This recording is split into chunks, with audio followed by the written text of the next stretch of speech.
옛날 옛적 산세 수려하고 인심 좋기로 소문난 경상도 어느 고을에 초이라는 처자가 살고 있었습니다.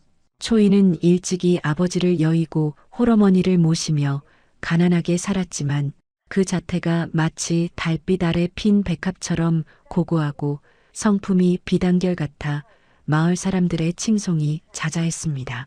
특히 아버지가 남기신 수많은 서책을 섭렵하여 웬만한 선비들보다 지혜가 깊었으니 고을 청년들이 초이의 집 앞을 지날 때면 괜히 헛기침을 하며 옴매무새를 다듬곤 했습니다. 그런 초이에게 드디어 평생을 약속할 인연이 나타났으니 이웃 고을의 성실한 선비 영호와의 혼담이 오가게 된 것입니다.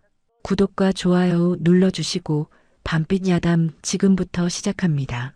두 집안은 이미 날을 잡고 혼례 준비에 정성을 다하고 있었으니 마을 사람들은 하늘이 드디어 초인의 집에 복을 내리시는구나라며 제1처럼 기뻐했습니다. 하지만 이 경사스러운 소식을 듣고 질투와 분노로 밤잠을 설치는 자가 있었으니 바로 고을의 천석군 부자 박대감의 아들 성만이었습니다. 성만은 어려서부터 부유한 가문에서 오냐오냐 자라 세상천지 자기 손에 넣지 못할 것이 없다고 믿으며 살아온 아나무인 격인 인물이었습니다. 그는 오래전부터 초이의 미모와 기품을 탐내어 여러 차례 사람을 보내 수작을 걸었으나 초이는 그때마다 단호하게 거절하며 성만의 무례함을 꾸짖었습니다. 성만에게 초이는 정복하고 싶은 사냥감과 같았는데 그런 그녀가 자신이 아닌 가난한 선비에게 시집을 간다니 도저히 참을 수가 없었습니다. 성만은 술상 앞에서 잔을 내던지며 울분을 토했습니다. 감히 저런 년이 나를 무시하고 딴 놈에게 가?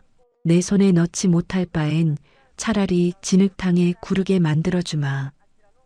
성만의 눈에는 도끼가 서려 있었습니다. 성만은 초이의 혼사를 막기 위해 아주 비열하고도 치밀한 음모를 꾸미기 시작했습니다. 당시 여인에게 정조는 생명보다 귀한 것이었기에 소문 하나만 잘 퍼뜨려도 한 가문을 파멸시키는 것은 식은 죽먹기였습니다. 성만은 먼저 마을의 입산 여인네들이 모이는 빨래터와 우물가에 자신의 하인들을 풀어 은밀한 이야기를 흘리게 했습니다. 초이라는 처자가 겉으로는 조신한 척하지만 사실은 밤마다 남몰래 담장을 넘나드는 요망한 구석이 있다더라는 식의 밑도 끝도 없는 비방이 시작이었습니다. 처음에는 사람들이 설마 그럴 리가라며 고개를 저었으나 성만은 여기서 그치지 않고 더욱 자극적인 소재를 투입했습니다. 바로 초이의 몸에 은밀한 흔적이 있다는 가짜 증거를 만들어낸 것입니다. 성만은 주막에 나타나 사내들 앞에서 거드름을 피우며 목소리를 높였습니다. 어허, 너희들이 초이의 그 가식적인 모습에 속고 있구만. 내가 그 아이와 얼마나 깊은 정을 통했는지 아나? 내가 그 아이의 몸에 있는 은밀한 특징까지 다 알고 있단 말이야. 구경꾼들이 눈을 빛내며 다가오자 성만은 마치 대단한 비밀이라도 털어놓는 듯 속삭였습니다. 초이의 왼쪽 허벅지를 보면 말이지 붉은색 점이 꽃잎 모양으로 선명하게 박혀 있어. 내가 그걸 직접 보지 않고서야 어떻게 알겠나? 성만의 주장은 구체적이었고 당당했습니다. 사람들은 하나둘씩 성만의 말을 기정사실로 받아들이기 시작했습니다. 직접 보지 않고서야 저렇게 젖모양까지 말할 수 있겠어?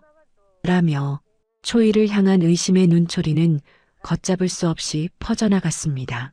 이 소문은 삽시간에 이웃 고을 영호의 집안에까지 흘러갔습니다. 명예를 중시하는 선비 가문에서 이런 해괴한 소문을 듣고 가만히 있을 리 만무했습니다. 영호의 아버지는 당장 초인의 집으로 사람을 보내 파혼을 통보했습니다. 어디서 부정한 여식을 우리 집안의 며느리로 들이겠는가. 사주단자를 돌려줄 터이니 다시는 우리 집안 문턱을 넘보지 마라. 초이의 어머니는 청천벽력 같은 소리에 그 자리에서 쓰러졌고 초인의 집은 순식간에 저주의 소굴처럼 변해버렸습니다. 마을 사람들은 이제 초이의 집 앞을 지날 때면 침을 뱉거나 손가락질을 하며 그녀를 욕했습니다. 성만은 방 안에서 이 소식을 전해 들으며 쾌재를 불렀습니다. 이제 너는 오갈 데 없는 몸이 되었구나. 결국 내 발 아래 엎드려 살려달라고 빌게 될 것이다. 하지만 성만이 간과한 것이 하나 있었습니다. 초이는 그저 눈물이나 흘리며 주저앉을 연약한 여인이 아니었습니다. 그녀는 이 소문의 발원지가 성만이라는 것과 그가 어떤 증거를 내세워 자신을 짓밟고 있는지 차분하게 분석했습니다. 왼쪽 허벅지에 꽃잎 모양의 붉은 점이라니 내 몸엔 그런 흔적이 전혀 없거늘 저자가 대체 어디서 그런 이야기를 지어냈단 말인가. 초이는 성만이 퍼뜨린 소문이 구체적이면 구체적일수록 그것이 오히려 그를 파멸시킬 덫이 될 것임을 직감했습니다. 초이는 눈물을 닦고 거울 앞에 섰습니다. 그녀의 눈빛은 이전보다 더 서늘하고 단단해져 있었습니다. 거짓으로 쌓은 탑은 작은 틈 하나에도 무너지는 법. 내 직접 그 틈을 만들어 저 간악한 무리를 무너뜨리리라. 초이는 이제 자신만의 은밀한 역공을 준비하기 시작했습니다. 초이는 마을 사람들의 따가운 시선을 정면으로 받으며 집 밖으로 나섰습니다. 평소 같으면 고개를 숙이고 피했을 법도 했지만 오늘 초이의 걸음걸이는 여느 때보다 당당하고 침착했습니다. 그녀가 향한 곳은 마을의 온갖 소문이 모이고 다시 퍼져나가는 근원지, 바로 고을의 최고 참견쟁이이자 입방아꾼으로 유명한 박씨 할멈의 집이었습니다. 박씨 할멈은 성만의 집안과도 연줄이 닿아 있었고 이번 흉흉한 소문을 가장 앞장서서 퍼뜨린 인물이기도 했습니다. 초이는 할멈의 집 대문을 들어서며 일부러 수건으로 눈가를 훔치며 서글픈 표정을 지었습니다. 할멈, 저 초이예요. 도저히 억울하고 기가 막혀서 누구라도 붙잡고 하소연이라도 하지 않으면 가슴이 터져 죽을 것 같아 찾아왔어요. 초이의 갑작스러운 방문에 박씨 할멈은 당황한 기색이 역력했지만 이내 흥미로운 이야깃거리가 제 발로 찾아왔다는 생각에 눈을 번뜩이며 그녀를 방 안으로 들였습니다. 아이고, 초이 처자, 이게 어찌된 일인가. 마을엔 이미 자네 소문이 파다한데 대체 성만 도련님이 하는 말이 참말인가. 할멈의 물음에는 걱정보다는 호기심과 탐욕이 가득 서려 있었습니다. 초이는 깊은 한숨을 내쉬며 가슴을 쥐어뜯는 신용을 했습니다. 성만 도련님이 제 왼쪽 허벅지에 점이 있다고 하셨다면서요? 그건 정말 말도 안 되는 거짓말이에요. 제가 억울한 건 정말로 비밀리에 감춰둔 제 몸의 특징은 따로 있는데 있지도 않은 점을 가지고 저를 모함하니 죽고 싶은 심정뿐입니다. 초이의 말이 끝나기도 전에 박씨 할멈의 귀가 쫑긋 세워졌습니다. 뭐라고? 진짜 비밀이 따로 있단 말인가? 그게 대체 무엇인데 그러는가? 초이는 주위를 살피는 척하며 할멈의 귀에 대고 아주 은밀하고도 낮은 목소리로 속삭였습니다. 할멈만 알고 계세요. 사실 제 오른쪽 겨드랑이 밑에는 북두칠성 모양으로 작은 점 7개가 나란히 박혀 있어요. 이건 저희 어머니 말고는 천하의 그 누구도 모르는 일인데 혹여 성만 도련님이 이것까지 알아내서 떠들고 다닐까봐 밤마다 잠을 이룰 수가 없어요. 만약 성만 도련님이 이 점의 위치와 개수까지 정확히 말한다면 그땐 정말 제가 그 도련님과 정을 통했다는 걸 인정할 수밖에 없지 않겠어요? 초이는 일부러 겁에 질린 표정으로 할멈의 손을 꼭 잡았습니다. 절대 아무에게도 말씀하시면 안 돼요. 특히 성만 도련님 귀에 들어가면 저는 정말 끝장이에요. 박씨 할멈은 입으로는 걱정 말게, 내 입은 무겁기로 소문난 사람 아닌가라며 안심시켰지만 이미 머릿속으로는 이 어마어마한 정보를 성만에게 어떻게 전달하고 대가를 챙길지 주판알을 튕기고 있었습니다. 초이는 할멈의 눈동자가 흔들리는 것을 놓치지 않았습니다. 그녀가 던진 미끼를 할멈이 덥석 물었다는 확신이 들었습니다. 그날 오후 박씨 할멈은 예상대로 단걸음에 성만의 집으로 달려갔습니다. 도련님, 도련님, 큰 정보를 알아왔습니다. 할멈은 성만에게 초이가 흘린 가짜 정보를 그대로 전했습니다. 초의 그년이 왼쪽 허벅지 점은 가짜라고 발뺌하지만 진짜는 오른쪽 겨드랑이 밑에 있는 북두칠성점 7개랍니다. 이걸 말하면 초이도 꼼짝 못할 거라고 하더군요. 성만은 무릎을 탁 치며 호탕하게 웃어댔습니다. 하하, 그년이 제 꾀에 제가 넘어갔구나. 감히 나를 속이려 들더니 이제는 제 입으로 증거를 가져다 바치는구나. 성만은 이제 초이를 완전히 무너뜨릴 결정적인 증거를 손에 넣었다고 확신했습니다. 그는 마을 사람들을 다시 모아놓고 전보다 더 큰 소리로 떠벌리기 시작했습니다. 여러분, 내가 지난번에 말한 건 그저 맛보기에 불과했소. 초의 그년이 끝까지 발뺌을 한다니 내가 진짜 증거를 대겠소. 초이의 오른쪽 겨드랑이 밑을 보시오. 거기엔 북두칠성 모양의 점 7개가 똑똑히 박혀 있소. 내가 그 점들을 하나하나 세어보며 사랑을 속삭였는데 이제 와서 모른 척을 해? 마을 사람들은 성만의 구체적이고 당당한 주장에 경악을 금치 못했습니다. 점 7개가 북두칠성 모양이라니 이건 보지 않고선 절대 알 수 없는 일이야. 소문은 전보다 훨씬 더 구체적이고 자극적으로 변질되어 고을 전체를 뒤덮었습니다. 하지만 초이는 집안에서 이 소식을 전해 들으며 조용히 미소를 지었습니다. 성만이 자신의 덫에 발을 들여놓았고 이제 그 덫이 닫히기만을 기다리면 되는 것이었습니다. 초이는 이제 관아에 송사를 제기할 준비를 마쳤습니다. 그녀는 단순히 결백을 주장하는 것이 아니라 거짓을 말하는 자들이 스스로 자신의 목을 조르게 만드는 가장 완벽한 무대를 설계하고 있었습니다. 초이는 방 안에서 들려오는 성만의 호언장담을 전해 들으며 비로소 때가 왔음을 직감했습니다. 거짓은 쌓일수록 화려해지지만 그 밑바닥은 텅 비어 있는 법이지요.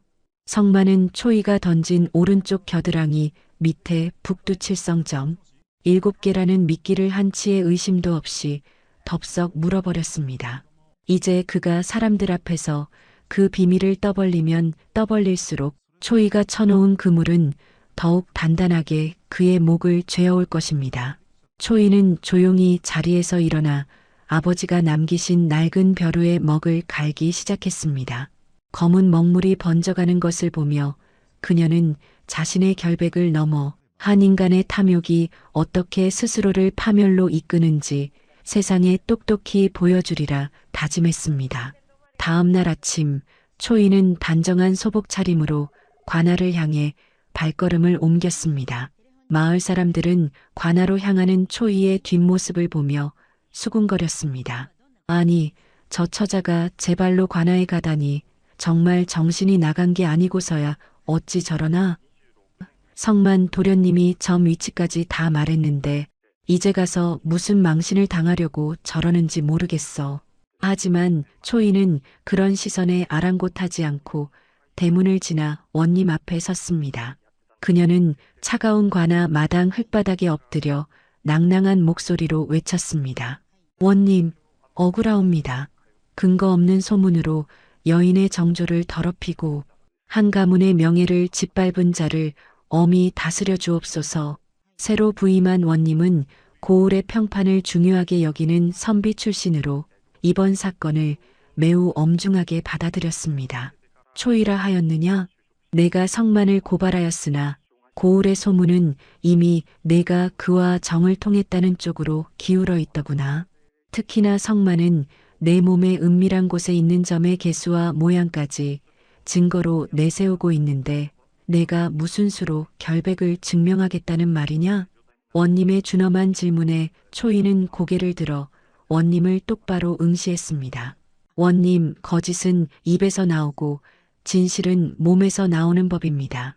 저자가 말하는 그 점들이 제 몸에 정말로 있는지 아니면 누군가에게 전해 들은 거짓 정보를 제 것인 양 떠드는 것인지 오늘 이 자리에서 명명백백히 가려주시옵소서.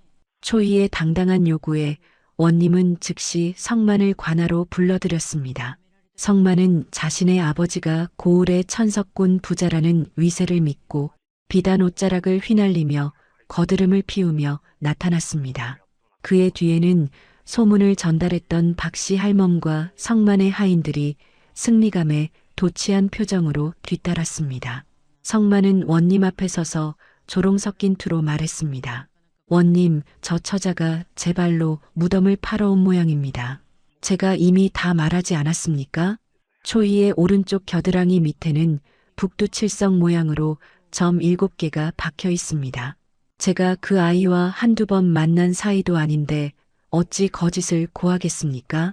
성만의 확신에 찬 발언에 관하 마당에 모인 구경꾼들은 정말인가 보다 이제 초이는 끝났네라며 혀를 찼습니다. 성만은 기세등등하게 덧붙였습니다.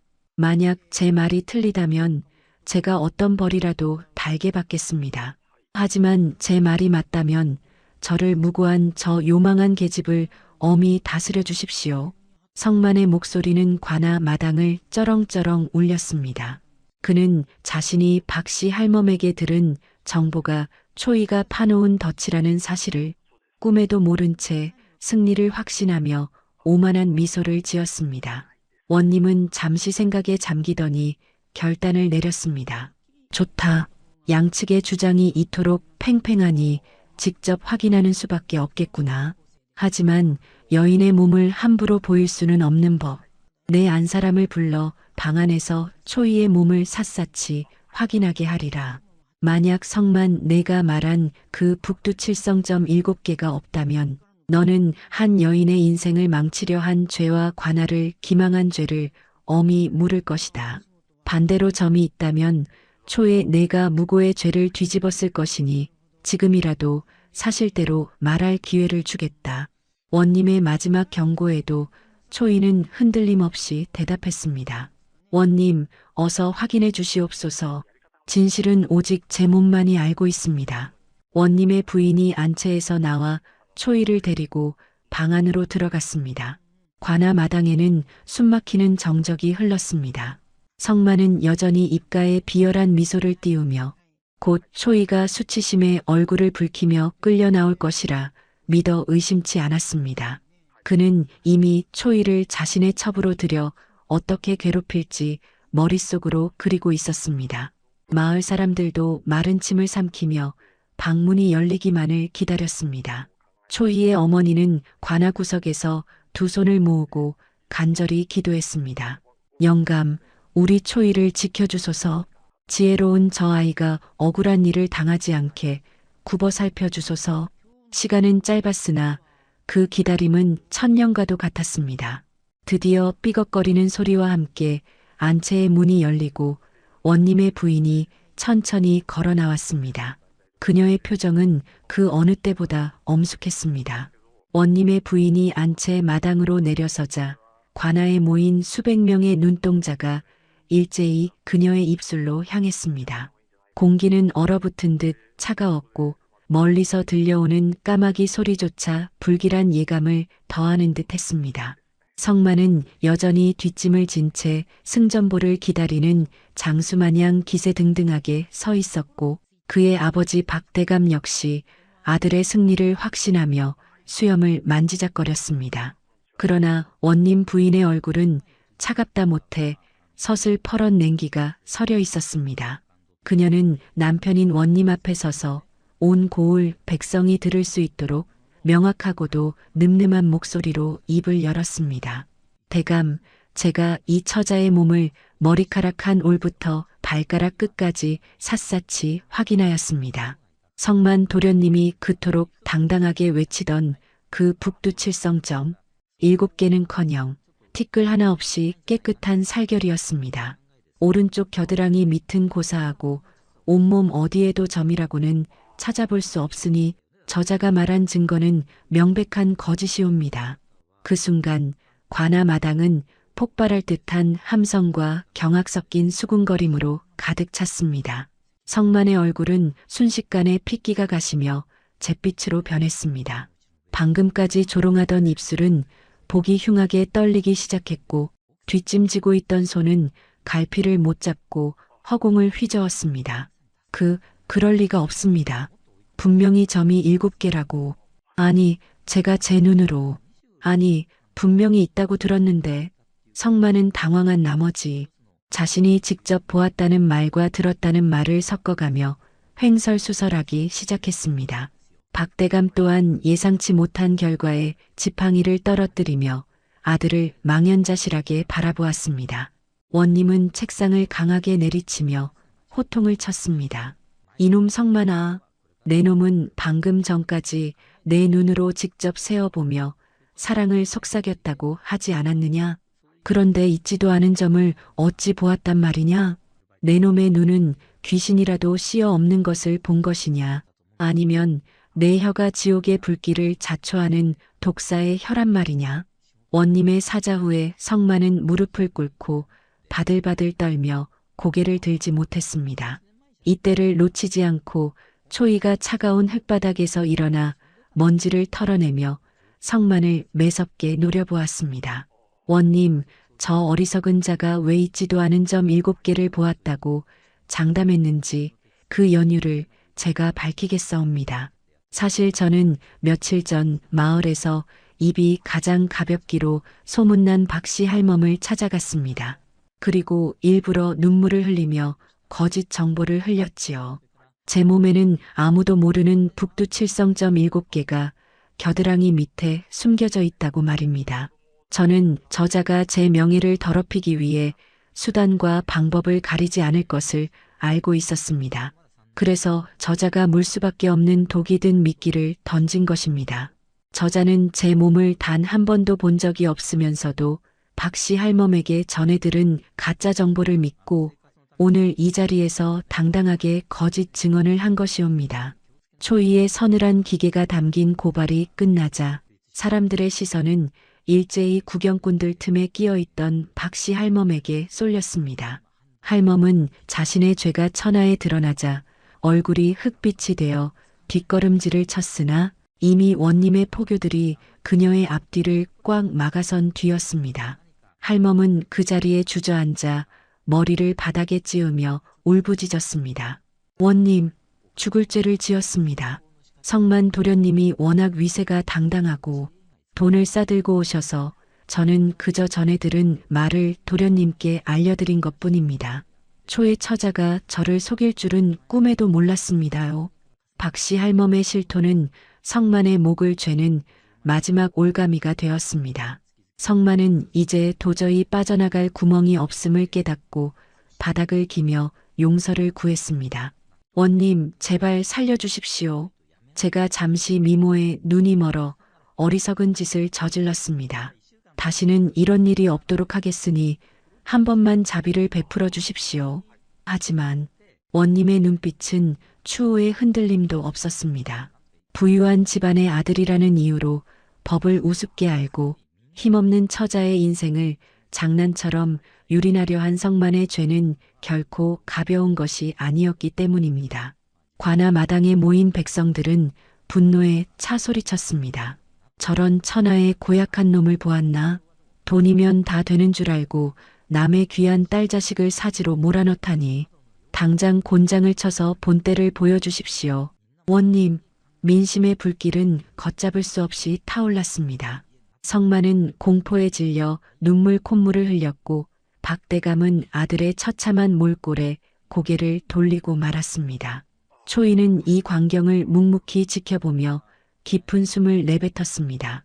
억울한 누명은 벗었으나 이미 상처 입은 가슴과 깨져버린 혼담은 한순간에 되돌릴 수 없는 것이었기에 그녀의 눈가에는 승리의 기쁨보다 서글픈 한이 서려 있었습니다. 원님은 다시 한번 정적을 유도하며 엄중한 판결을 준비하기 시작했습니다. 이제 진실을 밝히는 단계를 넘어 죄인들에 대한 처절한 응징과 정의를 바로 세우는 시간이 다가오고 있었습니다. 원님은 책상을 한 번 더 크게 내리치며 서슬퍼런 눈빛으로 죄인들을 훑어보았습니다. 관아 마당을 가득 메웠던 소라는 원님의 위엄 앞에 순식간에 잦아들었고 오직 성만의 비굴한 흐느낌과 박씨 할멈의 머리 찢는 소리만이 정막을 깨고 있었습니다. 원님은 깊은 한숨을 내뱉은 뒤 판결을 위해 붓을 들어 판결문에 힘차게 글자를 써내려가기 시작했습니다. 그가 내뱉는 한마디 한마디는 비수처럼 날카로워 성만의 심장을 찌르는 듯 했습니다. 듣거라. 천석군의 자식이라 하여 법을 우습게 알고 제 욕심을 채우기 위해 무고한 여인의 명예를 짓밟으려 한 성만의 죄는 하늘이 알고 땅이 아는 바 결코 가벼이 넘길 수 없다. 내 놈은 한 여인의 인생을 송두리째 무너뜨리려 했을 뿐만 아니라 관할을 기망하여 공정한 판결을 방해하려 하였으니 그 죄가 실로 막중하다 하겠다. 사령들은 당장 저 죄인을 형틀에 묶고 곤장 50대를 치도록 하라. 또한 그 죄를 깊이 뉘우칠 때까지 옥에 가두어 엄히 다스릴 것이니 이는 다시는 이 고을에 이와 같은 간악한 음모가 발붙이지 못하게 하기 위함이다. 원님의 명이 떨어지기 무섭게 억센 팔뚝의 사령들이 달려들어 성만을 끌어냈습니다. 비단 옷자락은 흙먼지에 더러워졌고 오만했던 성만의 얼굴은 이제 공포와 수치심으로 일그러져 있었습니다. 성만의 아버지 박대감은 아들의 처참한 몰골에 다급히 앞으로 나서며 원님에게 매달렸습니다. 원님, 원님, 제 자식이 철이 없어 저지른 실수이옵니다.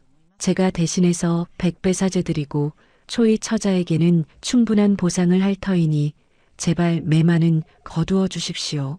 원하신다면 관아의 수리 비용이나 고을의 흉년을 대비한 곡식이라도 내놓겠사옵니다. 박대감은 마지막까지 재물의 힘으로 아들의 죗값을 치르려 했으나 원님은 차가운 눈빛으로 그를 쏘아보았습니다. 박대감, 그대의 재물이 그토록 귀하다면 어찌 자식의 인성은 그토록 천하게 키웠단 말이오? 돈으로 살 수 있는 것은 물건이지 사람의 명예나 법의 정의가 아니오. 대감의 그릇된 자식 사랑이 오늘날의 이 화를 불러온 것이니 대감 또한 자숙하며 아들의 죗값을 지켜보시오. 만약 한 번만 더 재물로 법을 농단하려 든다면 대감 또한 무사하지 못할 것이오. 원님의 서슬, 퍼런 꾸짖음에 박대감은 입을 굳게 다물고 뒷걸음질을 칠 수밖에 없었습니다. 마을 사람들은 원님의 공명정대한 판결에 과연 우리 고을의 원님이시다. 돈 앞에서도 흔들리지 않으시니 참으로 다행이로다 하며 박수와 갈채를 보냈습니다. 곧이어 형틀에 묶인 성만의 등 위로 무거운 곤장이 내리치기 시작했습니다. 철서? 하는 소리와 함께 성만의 비명이 관아를 가득 메웠습니다. 평생 고생 한 번 모르고 귀하게 자란 성만에게 곤장 50대는 지옥의 고통과도 같았습니다.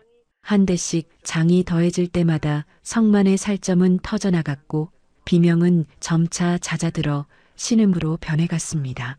어제까지 그를 따르며 거드름을 피우던 하인들도 차마 고개를 들지 못하고 고개를 숙였습니다.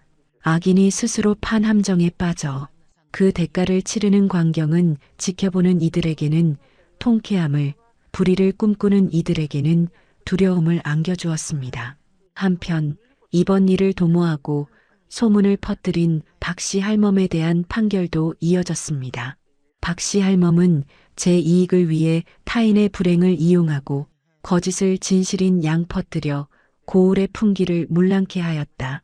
비록 성만의 사주를 받았다 하나 그 죄 또한 가볍지 않으니 곤장 20대를 치고 고을에서 영원히 추방하도록 하라. 남의 말을 함부로 옮기는 혀가 얼마나 무거운 책임을 져야 하는지 뼈저리게 느끼게 하리라. 박씨 할멈은 살려달라고 울부짖었으나 이미 엎질러진 물이었습니다.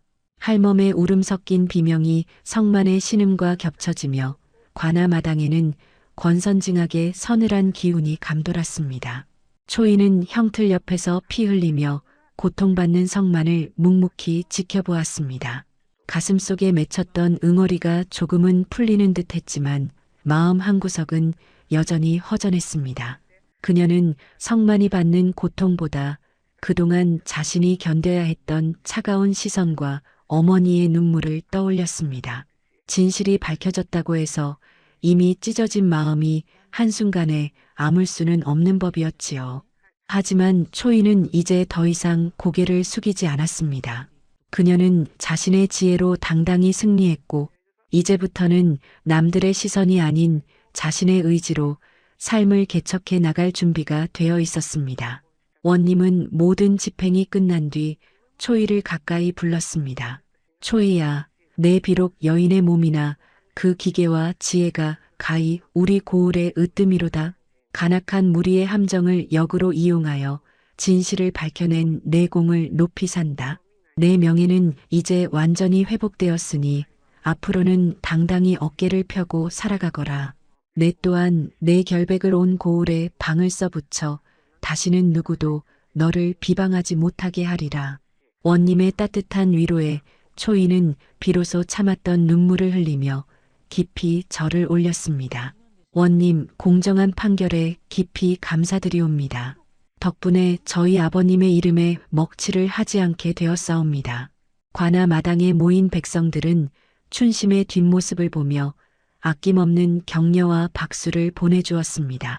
하지만 이 통쾌한 승리 뒤에는 아직 해결되지 않은 또 다른 인연의 문제가 남아 있었습니다.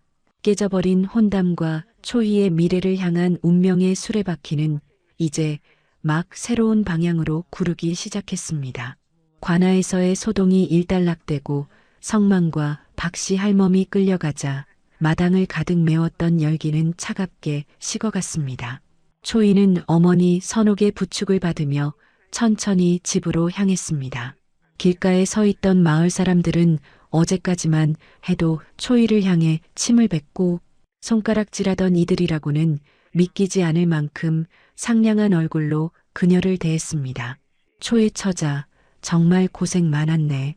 내 처음부터 성만이 그놈이 수상하다 했어. 자네처럼 영특한 사람이 우리 마을에 산다는 게 정말 자랑스럽구만. 사람들의 아첨 섞인 사과가 초이의 귓가를 스쳤지만 그녀의 마음은 시원하기보다 오히려 씁쓸했습니다. 사람의 마음이란 이토록 얇은 종이장 같아서 바람이 부는 방향에 따라 손바닥 뒤집듯 바뀌는 것임을 뼈저리게 느꼈기 때문입니다. 집에 돌아와 굳게 닫혔던 대문을 열자 마당에는 그동안 쌓인 낙엽과 적막만이 가득했습니다. 초이는 어머니를 방 안에 편히 눕히고 조용히 부엌으로 들어가 아궁이에 불을 지폈습니다. 타오르는 불꽃을 바라보며 그녀는 지난 며칠간의 폭풍 같은 시간을 되짚어 보았습니다. 명예를 지키기 위해 스스로 함정을 파고 관아에서 자신의 몸을 증거로 내세워야 했던 그 참담하고도 절박했던 순간들. 비록 승리했으나 여인의 몸으로 감당해야 했던 수치심은 쉽게 가시지 않았습니다. 초이는 거칠어진 손을 내려다보며 은조렸습니다. 아버님, 제가 제 자신을 지켰사옵니다. 하지만 세상은 여전히 차갑고 무정하옵니다. 어느 정도 시간이 흐르자 초인의 집 대문 밖이 다시 소란스러워졌습니다. 이번에는 돌을 던지는 아이들이 아니라 사과의 뜻이라며 떡이나 과일을 들고 찾아온 이웃들이었습니다. 초이야, 내가 소문에 눈이 멀어 잠시 실수를 했다. 이 떡 좀 먹고 기운 차리렴.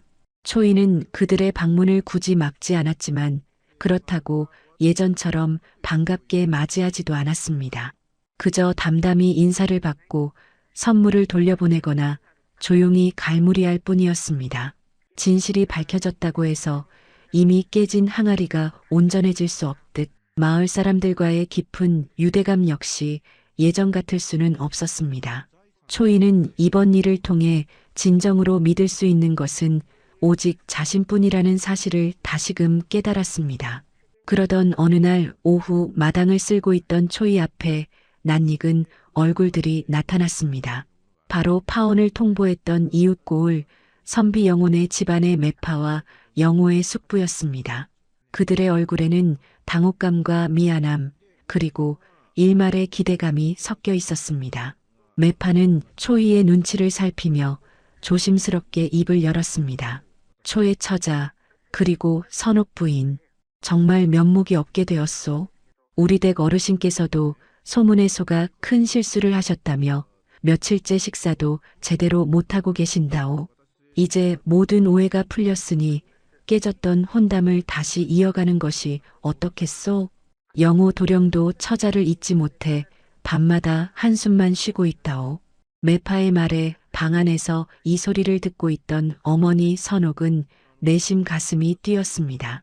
사실 영호는 뼈대 있는 가문의 자제로 초이에게는 더할 나위 없는 신랑감이었고 이번 일만 아니었다면 이미 혼례를 치르고도 남았을 터였기 때문입니다. 선옥은 딸이 다시 좋은 짝을 만나 평범한 행복을 누리기를 간절히 바랐습니다. 하지만 초이의 반응은 예상 밖이었습니다. 그녀는 비질을 멈추고 똑바로 서서 매파와 영호의 숙부를 응시했습니다. 그녀의 눈동자에는 흔들림 없는 단호함이 서려 있었습니다. 어르신, 저를 다시 찾아주신 마음은 감사하나 저는 이 혼담을 다시 이어갈 생각이 추호도 없습니다. 초이의 단호한 거절에 매파와 숙부는 당황하여 서로의 얼굴만 바라보았습니다. 아니, 처자, 우리도 어쩔 수 없는 상황이지 않았소? 마을 전체가 그토록 떠들썩한데 어느 집안이 가만히 있을 수 있겠소? 이제 진실이 밝혀졌으니 다시 시작하면 될 일 아니오? 숙부의 변명 섞인 설득에도 초이의 목소리는 서늘하기만 했습니다. 어르신, 혼인이란 단순히 두 집안이 합치는 것이 아니라 평생을 함께할 동반자 간의 굳건한 믿음이 바탕이 되어야 합니다. 제가 가장 처참한 모함을 당하고 있을 때 저를 가장 먼저 믿어주고 지켜주어야 했던 분들이 누구보다 빠르게 등을 돌리셨습니다. 진실을 확인하려 노력하기보다는 가문의 체면만을 앞세워 저를 벼랑 끝으로 밀어 넣으셨지요. 그런 믿음 없는 가문에 시집을 간들 앞으로 제 인생의 또 다른 풍파가 닥쳤을 때 저를 지켜주실 거라 어찌 믿겠습니까? 초이의 말에는 한치의 어긋남이 없었습니다. 그녀는 자신의 명예를 스스로 되찾았듯 자신의 미래 또한 누군가의 시혜가 아닌 자신의 선택으로 결정하고자 했습니다. 매파와 영호의 숙부는 초희의 논리 정연하고 당당한 기계에 압도되어 더 이상 말을 잇지 못했습니다. 그들은 자신들이 놓친 것이 단순히 미모 뛰어난 처자가 아니라 가문을 일으킬 지혜와 용기를 가진 보배 같은 존재였음을 그제야 깨달았습니다. 결국 그들은 고개를 숙이며 사죄의 말만 남긴 채 쓸쓸히 초인의 집을 떠나야 했습니다. 이 소식은 다시 마을에 퍼졌고 사람들은 초이가 제 발로 복을 찾다느니 정말 대단한 자존심이다라며 또다시 수군댔습니다. 하지만 초이는 그 어느 때보다 평온한 마음으로 어머니를 위해 저녁상을 차렸습니다. 그녀의 앞날에는 여전히 가난과 고독이 기다리고 있을지 모르나 이제 그녀는 어떤 소문에도 흔들리지 않는 단단한 내면의 기둥을 세웠기 때문입니다. 초이가 영혼의 집안의 혼담을 단칼에 거절했다는 소식은 고을 사람들에게 성만의 몰락보다 더 큰 충격을 안겨주었습니다. 사람들은 저마다 혀를 차며 초희의 앞날을 걱정하는 척했습니다. 아무리 결백이 증명됐다 한들 한번 파혼당하고 관아 마당까지 올라갔던 처자를 이제 누가 데려가겠어? 그저 적당히 사과받고 시집갔으면 평생 호강했을 텐데 초의 저 처자가 지혜롭긴 해도 세상 물정은 참으로 어둡구만. 하지만 초이는 그런 비아냥거림조차 봄바람에 실려온 먼지처럼 가볍게 여겼습니다. 그녀는 이제 타인의 시선이라는 감옥에서 스스로 걸어 나왔고 자신의 가치를 증명하기 위해 누군가의 아내가 될 필요가 없음을 깨달았기 때문입니다. 초이는 먼지가 자욱하게 쌓여있던 아버지의 옛 서당방을 다시 열었습니다. 아버지가 돌아가신 후 가난에 쫓겨 닫아두었던 그곳에서 그녀는 낡은 책들을 꺼내 볕에 말리고 해진 책장을 정성껏 보수했습니다. 초이는 더 이상 숨어 지내지 않았습니다. 그녀는 마을 아이들을 불러 모아 글을 가르치기 시작했습니다. 처음에는 부정한 소문에 휘말렸던 여식에게 무엇을 배우겠느냐며 망설이던 부모들도 초이가 관아에서 보여준 그 서슬, 퍼런 기계와 논리적인 지혜에 감복하여 하나둘씩 아이들을 보내기 시작했습니다. 초이는 아이들에게 단순한 천자문이 아니라 자신을 지키는 법과 진실을 마주하는 용기를 가르쳤습니다. 그러던 어느 날 고을 관아에서 뜻밖의 정갈이 도착했습니다. 원님이 초이를 급히 부른다는 내용이었습니다. 초이는 혹여성만의 집안에서 또 다른 수작을 부린 것은 아닌지 긴장하며 관아로 향했습니다. 하지만 원님의 집무실에서 기다리고 있었던 것은 엄한 문초가 아니라 원님의 깊은 고뇌가 담긴 눈빛이었습니다. 원님은 초이를 자리에 앉히고 차를 한 잔 내어주며 조심스럽게 입을 열었습니다. 초이야, 내가 지난번 송사에서 보여준 그 지혜를 내 잊지 못하고 있다. 실은 우리 고을에 아주 까다로운 송사가 하나 들어왔는데 증거는 없고 양측의 주장이 너무나 팽팽하여 내 판결을 내리지 못하고 밤잠을 설치고 있구나. 원님이 꺼내놓은 사건은 마을의 두 상단 사이에서 벌어진 거액의 어음 분실 사건이었습니다. 한쪽은 어음을 분명히 건넸다고 주장하고 다른 한쪽은 받은 적이 없다고 잡아떼고 있었지요. 중간에 증인도 없었고 어음은 연기처럼 사라져버린 상태였습니다. 원님은 이 사건을 해결하지 못해 민심이 흉흉해지는 것을 우려하고 있었습니다. 초이는 원님의 설명을 가만히 듣더니 잠시 눈을 감고 생각에 잠겼습니다. 그리고 얼마 후 그녀는 입가에 엷은 미소를 띠며 말했습니다.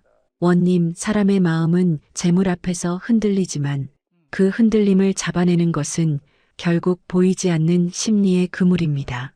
제게 이 사건을 해결할 수 있는 한 가지 방책이 있사옵니다. 초이가 제안한 방법은 기상천외했습니다. 그녀는 원님에게 양측 당사자들을 각각 어두운 방에 가두고 그 방 안에 거짓말을 잡아내는 신비한 종이 있다고 믿게 하라고 했습니다. 그 종은 정직한 사람이 만지면 소리가 나지 않지만 거짓말쟁이가 손을 대면 천둥 같은 소리를 낸다고 소문을 내십시오. 그리고 밤새 그 종을 만지며 자신의 결백을 증명하라고 하십시오. 원님은 의아해하며 물었습니다. 세상에 그런 종이 어디 있느냐? 소리가 나지 않으면 결국 아무도 못 잡는 것 아니냐? 초이는 고개를 저으며 대답했습니다. 원님, 소리가 나는 것이 중요한 게 아닙니다. 중요한 것은 그들의 손에 있습니다. 초이는 종의 표면에 검은 그을음을 잔뜩 묻혀두라고 조언했습니다. 다음 날 아침 두 상단 주인이 방에서 나왔을 때 진실은 명확하게 드러났습니다. 결백한 상인은 신비한 종이 소리를 내지 않을 것을 믿고 당당하게 종을 만졌기에 손바닥이 시커멓게 변해 있었지만 죄를 지은 상인은 혹시라도 종소리가 날까 두려워 종 근처에는 가지도 못한 채 만지는 신용만 했기에 손이 너무나 깨끗했던 것입니다. 원님은 초이의 기막힌 수법에 무릎을 치며 감탄했습니다. 과연 대단하구나. 10명의 포교보다 내 지혜 하나가 더 낫도다. 이 사건이 해결되자 초이의 명성은 이제 결백한 처자를 넘어 고을의 지혜로운 제사로 불리게 되었습니다. 이 소식은 고을 구석구석 퍼져나갔고 사람들은 이제 초이를 우러러보기 시작했습니다. 심지어 인근 고을에서 송사로 골머리를 앓던 관리들까지 초이에게 자문을 구하러 찾아올 정도였습니다. 초이는 더 이상 가난한 훈장의 딸로만 남지 않았습니다. 그녀는 자신의 지혜를 팔아 어머니를 봉양하고 억울한 백성들의 사연을 들어주는 상담자 역할을 자처했습니다. 하지만 그녀의 가슴 한구석에는 여전히 해결되지 않은 의문이 남아 있었습니다. 성만은 장영을 맡고 유배를 떠났으나 그의 아버지는 여전히 막강한 재력을 바탕으로 고을의 실세로 군림하고 있었기 때문입니다. 초이는 성만의 집안이 언젠가 자신에게 다시 복수의 칼날을 겨눌 것임을 직감하고 있었습니다. 그리고 그 불길한 예감은 어느 비오는 날 밤 낯선 자객의 방문으로 현실이 되려 하고 있었습니다. 비가 억수같이 쏟아지던 어느 깊은 밤이었습니다. 초이는 등불 아래에서 아버지가 남기신 글들을 정리하며 조용히 밤을 지키고 있었습니다. 빗소리가 지붕을 때리는 요란한 소음 사이로 담벼락을 넘어 마당으로 내려앉는 수상한 발소리가 들려왔습니다. 초이는 등불을 끄지 않은 채 가만히 숨을 죽였습니다. 그녀는 이미 성만의 아버지 박대감이 자신을 눈의 가시처럼 여기고 있음을 잘 알고 있었기에 언젠가는 이런 밤이 올 것이라 예견하고 있었습니다. 문 밖에서 서성거리던 그림자는 조심스럽게 문고리를 건드렸고 초이는 침착하게 목소리를 가다듬어 물었습니다. 비가 이리도 모질게 내리는데 뉘신데 남의 집 뒷마당을 서성거리십니까? 초이의 차분한 목소리에 밖의 그림자가 잠시 주춤했습니다. 이내 거친 숨소리와 함께 낮은 목소리가 들려왔습니다. 박대감 댁에서 보낸 사람이요. 그대가 고을의 지혜를 다 가졌다고 떠들고 다닌다기에 그 입을 다물게 하러 왔지. 그림자는 품속에서 번뜩이는 칼날이 아닌 작은 보따리 하나를 꺼내 보였습니다. 그는 박대감이 고용산 자객이었으나 단순히 초이를 해치려는 것이 아니었습니다. 보따리 안에는 관아에서 사용하는 귀한 황금 술잔이 들어 있었습니다. 그들은 초이의 방에 관아의 물건을 몰래 숨겨두어 그녀를 절도범으로 몰아넣으려던 것이었습니다. 성만이 몸의 점으로 그녀를 함정에 빠뜨리려 했다가 역으로 당했다면 이번에는 박대감이 권력과 재물을 이용해 더 큰 함정을 파놓은 셈이었습니다. 초이는 문을 열어 자객을 마주 보았습니다. 자객은 초이의 맑고 당당한 눈빛에 잠시 압도되어 주춤했습니다. 보아하니 당신도 박대감의 재력에 어쩔 수 없이 불임을 당하는 처지인 것 같군요. 하지만 그 보따리를 내 방에 둔다고 해서 당신의 가난이 해결되지는 않을 것입니다. 초이의 말에 자객의 손이 떨렸습니다. 그는 사실 병든 노모의 약값을 대기 위해 박대감의 더러운 일을 대신 해주던 마을 청년이었습니다. 초이는 그에게 따뜻한 차 한 잔을 내밀며 조용히 제안했습니다. 박대감은 당신을 쓰고 버릴 소모품으로 생각하겠지만 나는 당신을 진실의 증인으로 대우하겠습니다. 이 황금 술잔이 어디서 왔는지 그리고 박대감이 또 누구에게 뇌물을 주어 나를 음해하려 했는지 모두 말해 주십시오. 그것이 당신과 당신의 어머니가 살 길입니다. 초이의 진심 어린 설득과 지혜로운 대처에 청년은 결국 눈물을 흘리며 무릎을 꿇었습니다. 그는 박대감이 초이를 무너뜨리기 위해 뇌물로 매수한 고을 사람들의 명단을 털어놓기 시작했습니다. 놀랍게도 그 명단에는 초이가 결백을 증명했을 때 앞장서서 그녀를 칭송하던 이웃들과 심지어 관아의 하급 관리들까지 포함되어 있었습니다. 그들은 겉으로는 정의로운 척했으나 뒤로는 박대감의 돈을 받고 초이를 다시 모함할 기회만을 엿보고 있었던 것입니다. 거짓을 알면서도 돈 몇 푼에 양심을 팔아 소문을 퍼뜨린 자들이 줄줄이 드러나는 순간이었습니다. 초이는 이 명단을 바탕으로 새로운 판을 짜기 시작했습니다. 그녀는 단순히 박대감 한 명을 벌하는 것으로는 이 뿌리 깊은 비리를 도려낼 수 없음을 알았습니다. 그녀는 청년에게 황금 술잔을 다시 박대감의 집으로 가져가게 했습니다. 대신 박대감에게는 초이의 방에 무사히 숨겨두었다고 거짓 보고를 하게 했지요. 박대감이 스스로 승리를 확신하고 관아에 신고하는 그 순간이 바로 그와 그에게 빌부터 거짓을 퍼뜨린 자들을 한꺼번에 일망타진할 기회였습니다. 다음 날 아침 박대감은 기세등등하게 관아를 찾아갔습니다.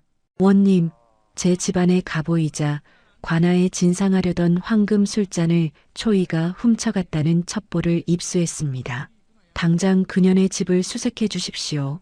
박대감의 신고에 따라 원님과 포교들이 초인의 집으로 들이닥쳤습니다. 박대감의 돈을 받은 마을 사람들도 구름처럼 몰려와 역시 겉과 속이 다른 년이었다며 다시금 욕설을 퍼붓기 시작했습니다. 하지만 초이는 여느 때처럼 고요하게 그들을 맞이했습니다. 원님이 초이의 방 구석구석을 뒤졌지만 황금 술잔은 어디에도 없었습니다. 당황한 박대감은 분명히 그곳에 숨겨두었다고 했는데 라며 말실수를 내뱉었습니다. 초이는 그 틈을 놓치지 않고 원님에게 말했습니다. 원님, 박대감께서 제가 보지도 못한 술잔의 위치를 어찌 그리 잘 아시는지 궁금합니다. 혹시 그 술잔은 초이의 방이 아니라 박대감 댁의 비밀 창고에 있는 것은 아닙니까? 초이의 반격에 박대감은 얼굴이 하얗게 질렸습니다. 원님은 즉시 방향을 돌려 박대감의 집을 수색하게 했습니다. 그 결과 박대감의 집에서는 잃어버렸다는 황금 술잔뿐만 아니라 그가 고을 사람들에게 뇌물을 주며 초이를 음해하라고 적어놓은 비밀 장부까지 발견되었습니다. 장부에는 거짓 소문을 퍼뜨린 대가로 돈을 받은 사람들의 이름과 금액이 상세히 적혀 있었습니다. 이럴 수가, 자네도 돈을 받았단 말인가? 마을 사람들은 서로의 이름을 확인하며 경악했습니다. 어제는 친구였던 자들이 오늘은 서로를 원망하며 박대감의 비리에 대해 폭로하기 시작했습니다. 거짓을 알고도 퍼뜨린 자들이 줄줄이 드러나며 고을은 거대한 진실의 소용돌이에 휘말리게 되었습니다. 박대감의 집 마당은 비명과 탄식 그리고 배신감 섞인 고함으로 아수라장이 되었습니다. 원님이 직접 펼쳐든 비밀 장부에는 고을에 명망 있는 자들부터 주막의 말숙이 심지어는 초이의 결백을 위해 함께 울어주던 옆집 안악의 이름까지 빼곡히 적혀 있었습니다. 이게 정말이란 말이냐? 박씨 할멈은 물론이고 자네까지 박대감의 돈을 받고 초의 처자를 다시 공경에 빠뜨리려 했단 말인가. 원님의 서슬, 퍼런 꾸짖음에 이름을 불린 자들은 하나둘씩 마당으로 끌려나와 무릎을 꿇었습니다. 그들은 고개를 들지 못한 채 서로를 원망하며 횡설수설하기 시작했습니다. 원님, 저는 그저 소문만 전했을 뿐입니다. 박대감이 돈을 주며 시키는데 어찌 거절하겠습니까? 이 추악한 광경을 지켜보는 초희의 눈빛에는 분노보다는 깊은 슬픔이 서려 있었습니다. 그녀는 마당 한복판으로 천천히 걸어나갔습니다. 억울한 누명을 쓴 절도범이 아니라 거짓으로 병든 고우를 치료하러 온 판관과 같은 기계였습니다. 초이는 무릎 꿇은 이웃들을 보며 나직하지만 힘 있는 목소리로 말했습니다. 여러분, 재물에 눈이 멀어 양심을 파는 것은 한 사람의 인생을 죽이는 일과 같습니다. 제가 왼쪽 허벅지에 점이 있다는 소문이 돌 때 여러분은 진실을 묻기보다 그 자극적인 이야기를 즐기셨습니다. 그리고 제가 그 함정에서 벗어나자 이제는 돈을 받고 저를 절도범으로 몰아넣으려 하셨군요. 여러분이 옮긴 말 한마디가 제 어머니를 사지로 몰았고 제 집안을 풍비박산 냈음을 진정 모르십니까? 초이의 일갈에 마당은 순식간에 찬물을 끼얹은 듯 조용해졌습니다. 돈 몇 푼에 이웃의 명예를 판 자들은 비로소 자신들이 저지른 짓이 얼마나 잔인한 폭력이었는지 깨닫기 시작했습니다. 원님은 박대감의 멱살을 잡다시피 하며 엄중히 꾸짖었습니다. 박대감, 그대는 천석군의 재력을 가졌으나 그 마음은 시궁창보다 더럽도다. 아들의 죄를 뉘우치게 하기는커녕 돈으로 백성의 눈을 가리고 법을 농단하려 했으니 이는 명백한 반역이자 패륜이다. 여봐라, 박대감의 전 재산을 몰수하여 가난한 백성들에게 나누어 주고 박대감 부자를 고을에서 영영 추방하라. 또한 그에게 매수되어 거짓 소문을 퍼뜨린 자들도 예외 없이 장형을 치고 부당하게 얻은 재물을 모두 관아에 반납하게 하라. 원님의 추상 같은 명이 떨어지자 박대감은 그 자리에서 실신했고 매수된 자들은 울부짖으며 용서를 빌었습니다. 하지만 법의 정의는 냉혹했습니다. 포교들은 장부에 적힌 명단을 토대로 단 한 명도 빠짐없이 포박하여 관아로 압송했습니다. 초이는 그 혼란스러운 현장 속에서도 흔들림 없이 서 있었습니다. 그녀는 단순히 박대감 한 명을 무너뜨린 것이 아니라 거짓이 승리할 수 있다고 믿는 고을의 썩은 풍조 자체를 무너뜨린 것입니다. 마을 사람들은 이제 초이를 단순히 지혜로운 처자로만 보지 않았습니다. 그녀는 진실을 수호하는 고을의 상징이자 어떤 권력 앞에서도 굴하지 않는 대장부의 기계를 가진 위대한 인물이었습니다. 상황이 정리된 후 원님은 초이를 다시 안채로 불러들였습니다. 초이야, 너는 이번에도 내게 큰 가르침을 주었구나. 보이지 않는 소문이 어떻게 조직적으로 조작되는지, 그리고 그것을 깨뜨리기 위해 얼마나 큰 용기가 필요한지 내가 몸소 보여주었다. 내 너의 공을 치하하여 관아의 공식적인 송사자문으로 위촉하고 싶구나. 백성들의 억울한 사연을 내 지혜로 풀어준다면 우리 고을이 진정으로 살기 좋은 곳이 되지 않겠느냐? 원님의 파격적인 제안에 초이는 잠시 생각에 잠겼습니다. 평범한 여인의 삶을 꿈꾸기에는 그녀의 지혜가 너무나 컸고 세상은 아직 그녀를 필요로 하고 있었습니다. 초이는 정중히 절을 올린 뒤 대답했습니다. 원님, 저를 귀하게 여겨주셔서 감사합니다. 하지만 저는 자문이라는 직함보다 우리 고을의 아이들이 다시는 거짓 소문에 휘둘리지 않도록 교육하는 일에 더 매진하고 싶사옵니다. 진실을 말하는 용기가 재물보다 귀하다는 것을 가르치는 것이야말로 제 아버님이 남기신 진정한 유지라 믿기 때문입니다. 초이의 고결한 뜻에 원님 부부는 큰 감동을 하였습니다. 그리고 초이의 이런 명성은 나주 땅을 넘어 드디어 임금님이 계신 한양에까지 소문이 나기 시작했습니다. 한양에서는 고을의 지혜로운 여인이 권력자의 음모를 파헤치고 백성의 양심을 깨웠다는 이야기가 연일 화제가 되었습니다. 마침내 임금님께서도 초이의 지혜에 관심을 두게 되셨고 그녀를 한양으로 불러 직접 그 총명함을 시험해 보고자 하셨습니다.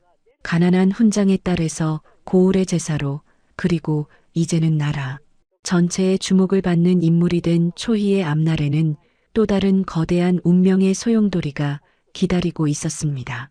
하지만 초이는 두렵지 않았습니다. 그녀의 곁에는 이제 그녀를 진심으로 믿어주는 어머니와 그녀의 지혜를 존중하는 원님, 그리고 무엇보다 스스로 닦아온 단단한 진실의 칼날이 있었기 때문입니다. 임금님의 부름을 받고 한양으로 떠나기 전날 밤, 초이는 아버지가 생전에 아끼시던 낡은 책상 앞에 앉아 마지막으로 마음을 정리했습니다. 한낱 시골 처자의 지혜가 대궐에까지 닿았다는 사실이 믿기지 않았으나 초이는 그것이 자신의 능력이 뛰어나서가 아니라 세상이 그만큼 진실에 굶주려 있었기 때문임을 잘 알고 있었습니다. 다음 날 아침 원님과 고을 백성들의 뜨거운 배웅을 받으며 초이는 한양으로 향했습니다. 그녀의 뒤로는 박대감의 집안이 몰락하고 다시 평화를 찾은 고을의 풍경이 멀어져 갔습니다. 한양에 도착한 초이는 궐의 엄숙한 분위기 속에서도 조금도 기죽지 않고 임금님 앞에 섰습니다. 임금님은 초이에게 여러 가지 까다로운 국정의 난제와 백성들의 억울한 사연을 묻고 시험하셨으나 초이는 그때마다 정갈한 논리와 따뜻한 인술이 담긴 답변으로 임금님과 조정 대신들을 감탄케 했습니다. 임금님께서는 초이의 명석함과 고결한 성품을 높이 사시어 그녀에게 여관의 직분을 내리고 권례의 억울한 사정을 살피게 하려 하셨습니다. 하지만 초이는 정중히 머리를 조아리며 사양했습니다. 전하, 제 지혜는 화려한 궁궐보다는 진흙탕 같은 세상 속에서 억울하게 눈물 흘리는 백성들 곁에 있을 때 비로소 그 쓸모가 있사옵니다. 저는 고향으로 돌아가 가난한 아이들을 가르치고 힘없는 자들의 목소리가 되어주는 평범한 훈장의 딸로 살고 싶사옵니다. 임금님은 초이의 청렴하고 고든 뜻에 다시 한번 감동하시어 그녀에게 정의로운 제녀라는 칭호와 함께 고향에서 서당을 운영할 수 있는 전답을 하사하셨습니다. 초이는 다시 고향으로 돌아왔고 그녀가 돌아오는 날 마을 입구에는 온 백성이 나와 풍악을 울리며 그녀를 환영했습니다. 한때 그녀를 음해했던 자들도 이제는 진심으로 뉘우치며 그녀의 제자가 되기를 자처했습니다. 초이는 하사받은 전답으로 큰 서당을 세우고 신분과 성별에 상관없이 배움을 갈구하는 모든 이들에게 문을 열었습니다. 그녀의 서당에서는 글공부뿐만 아니라 말의 무게와 진실의 가치를 가르치는 수업이 가장 중요하게 다뤄졌습니다. 초이는 아이들에게 늘 이렇게 말했습니다. 사람의 입에서 나간 말은 화살이 되어 타인의 심장을 찌르기도 하고 향기가 되어 세상을 치유하기도 한단다. 직접 보고 겪은 진실이 아니면 함부로 옮기지 말며 재물이나 권력 앞에 내 양심을 팔지 말거라. 초이의 가르침을 받고 자란 아이들은 훗날 나라의 기둥이 되었고 그들이 가는 곳마다 거짓 소문이 사라지고 정의가 바로 서는 기적이 일어났습니다. 성망과 박대감이 팠던 함정은 초이를 무너뜨린 것이 아니라 오히려 우리 사회의 썩은 환부를 드러내어 치료하는 계기가 된 셈이었습니다. 세월이 흘러 초이는 백발이 성성한 할머니가 되었지만 그녀의 눈빛만은 처음과나 마당에 섰을 때처럼 맑고 예리했습니다. 그녀의 이야기는 초이전이라는 이름으로 책으로 엮여 팔도강산에 퍼져나갔고 억울한 일을 당한 여인들에게는 희망의 등불이 되었습니다. 귀 소문 말고 눈 소문하라는 조상님들의 지혜를 몸소 실천하며 거짓의 거대한 파도를 지혜라는 작은 조각배로 이겨낸 그녀의 삶은 후세 사람들에게 영원한 귀감이 되었습니다. 초이가 세상을 떠나던 날 고을에는 은은한 꽃향기가 가득했고 수많은 제자가 모여 스승의 마지막 길을 눈물로 배웅했습니다. 그녀는 비록 한 명의 여인이었으나 그녀가 남긴 진실의 씨앗은 이 땅에 뿌리 깊게 내려 어떤 거짓의 비바람에도 흔들리지 않는 거대한 숲을 이루었습니다. 우리는 지금도 수많은 정보와 소문이 소용돌이치는 세상 속에 살고 있습니다. 때로는 자극적인 이야기에 현혹되어 타인의 삶을 쉽게 재단하고 때로는 침묵이 정답이라 생각하며 진실을 외면하기도 합니다. 하지만 초이의 이야기는 우리에게 분명하게 말해줍니다. 거짓은 잠시 세상을 속일 수 있어도 영원히 진실을 가둘 수는 없으며 단 한 사람의 용기와 지혜가 세상을 얼마나 투명하게 바꿀 수 있는지를 말입니다. 초이와 성만의 대결은 단순히 옛날 이야기가 아니라 오늘날 우리 마음속에서 매일 벌어지는 양심과 탐욕의 싸움일지도 모릅니다. 여러분도 삶의 문턱에서 억울한 소문이나 부당한 대우를 마주할 때 초이가 그랬던 것처럼 당당하게 고개를 들고 자신만의 진실의 함정을 파보시기 바랍니다. 정의는 멀리 있는 것이 아니라 바로 당신의 입술과 행동 속에 숨어 있습니다. 초이의 긴 이야기를 경청해 주신 여러분의 앞날에 늘 지혜와 용기가 가득하기를 빌며 오늘 이야기를 마치겠습니다.